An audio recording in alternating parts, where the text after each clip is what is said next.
जैसे मैंने पूछा कितने लोगों के घरों में तस्वीरें नहीं है, तो बच्चे तो झूठ बोलेंगे नहीं, बच्चे तो सही सही हाथ उठा रहे, कह रहे नहीं मेरे घर में नहीं। चित्र से चरित्र का निर्माण होता है, ये हकीकत है। अभी अपने घरों में जो हम चित्र लगाते हैं उनसे क्या फायदे और क्या नुकसान है, इस पर भी थोड़ी चर्चा कर लेते हैं। जैसे मान लीजिएगा आपके घर में भोले बाबा की तस्वीर लगी हुई है। भोले बाबा की तस्वीर कितने लोगों ने देखी? हाथ उठाओ। कौन कौन देखा है? सबने देखा है, ठीक। आपके घर में भोले बाबा की तस्वीर लगी है और आप प्रतिदिन पूजा करते हैं, वंदना करते हैं, आरती करते हैं, जो भी करते हैं। आपके घर में आपका छोटा बालक देखता है रोज कि हमारी मम्मी जी, हमारे पापा जी इनकी पूजा करते हैं। तो एक दिन आपका बालक पूछ ले कि मम्मी ये कौन है, तो तारीफ में कुछ तो बताना ही पड़ेगा ना। तो क्या बताएंगे? यही बताएंगे बेटा ये भोले बाबा है, इनकी पूजा सारा संसार करता है, इनकी पूजा करने से बिगड़े काम बन जाते हैं। यही तारीफ में भैया यही तो बताएंगे, और क्या बताएंगे। अब बालक के मन में कहीं ये विचार आ जाए कि मेरी मम्मी कह रही इनकी पूजा सारा संसार करता, भाई बच्चों के मन में भाव बहुत जल्दी आते हैं।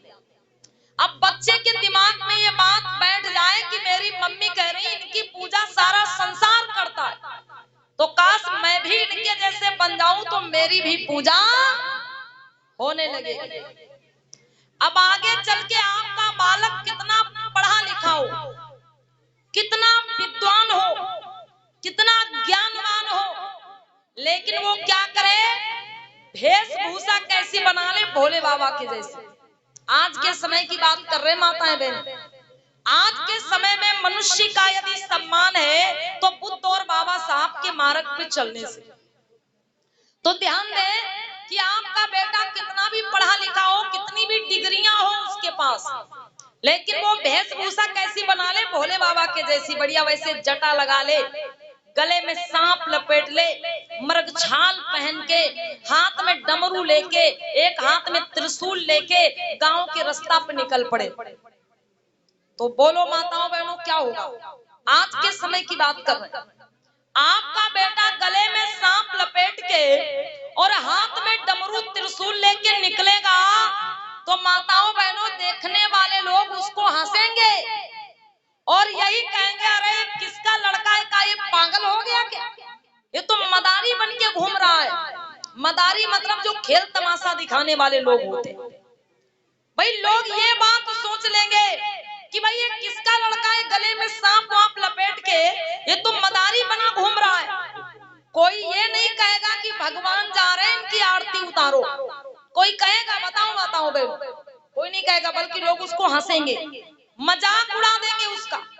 लेकिन आपके घर में यदि बाबा साहब का चित्र लगा हुआ है, आपके घर में बाबा साहब का चित्र लगा हुआ है और प्रतिदिन ज्यादा कुछ नहीं, आप उठ करके 2 पुष्प ही अर्पित कर देते हैं, आपका बच्चा देखता है, पूछता है कि मम्मी जी ये कौन है, तो आप इतना ही बता दें कि बेटा ये बाबा साहब अम्बेडकर हैं जिन्होंने इस देश का संविधान लिखा है, और बेटा बाबा साहब की बदौलत ही हमको सारे हक अधिकार मिले हैं, और बेटा तुम भी आगे चल के बड़े होकर के बाबा साहब के जैसे ही विद्वान बनना।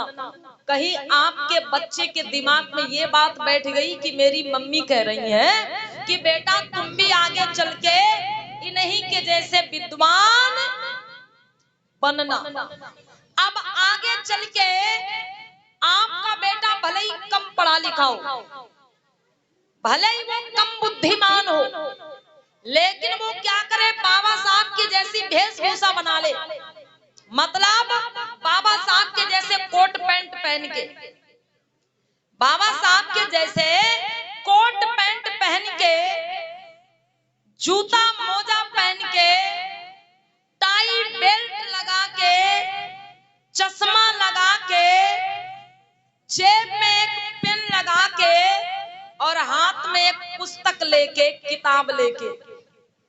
मेरी बात समझ रही माता बहन?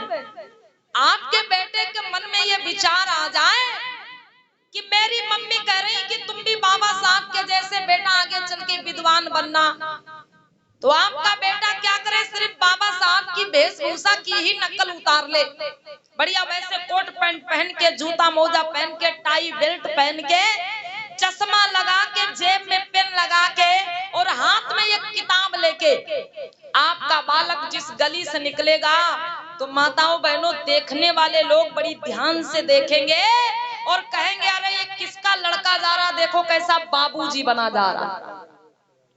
भले ही आपका बेटा पढ़ा लिखा बिल्कुल भी ना हो, लेकिन बाबा साहब के जैसे केवल वेशभूषा ही बना के अगर निकल पड़े, कोट पैंट पहन के, चश्मा लगा के, जेब में पेन लगा के, हाथ में किताब लेके, तो लोग उसे बाबूजी कह करके नमस्ते करेंगे।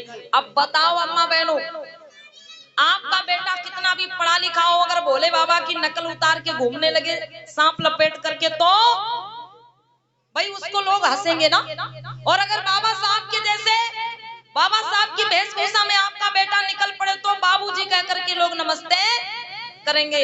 अब बताओ कितनी माताएं बहनें हमारी अपने बच्चे को बाबा साहब के जैसे विद्वान बनाना चाहेंगे? हाथ उठाओ, कौन कौन चाहता है कि आपके जो बच्चे हैं वो बाबा साहब के जैसे विद्वान बने? हाथ उठाओ, कौन कौन चाहता है? ऊंचे ऊंचे हाथ उठाओ भाई, देखो ऐसे टेढ़े हाथ मत उठाओ।